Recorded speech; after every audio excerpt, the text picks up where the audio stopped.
దుఃఖపడువారు ధన్యులు, వారు ఓదార్చబడుదురు. సాత్వికులు ధన్యులు, వారు భూలోకమును స్వతంత్రించుకొందురు. నీతి కొరకు ఆకలిదప్పులు గలవారు ధన్యులు, వారు తృప్తి పరచబడుదురు. కనికరము గలవారు ధన్యులు, వారు కనికరము పొందుదురు. హృదయశుద్ధి గలవారు ధన్యులు, వారు దేవుని చూచెదరు. సమాధానపరచువారు ధన్యులు, వారు దేవుని కుమారులనబడుదురు. నీతి నిమిత్తము హింసింపబడువారు ధన్యులు, పరలోక రాజ్యము వారిది. నా నిమిత్తము జనులు మిమ్మును నిందించి హింసించి మీమీద అబద్ధముగా చెడ్డమాటలెల్ల పలుకునప్పుడు మీరు ధన్యులు.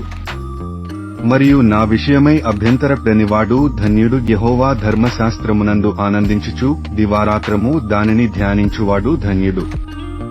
తన అతిక్రమములకు పరిహారము నొందినవాడు, తన పాపమునకు ప్రాయశ్చిత్తము నొందినవాడు ధన్యుడు. యెహోవా చేత నిర్దోషి అని ఎంచబడినవాడు, ఆత్మలో కపటము లేనివాడు ధన్యుడు. బీదలను కటాక్షించువాడు ధన్యుడు. ఆపత్కాలమందు యెహోవా వానిని తప్పించును.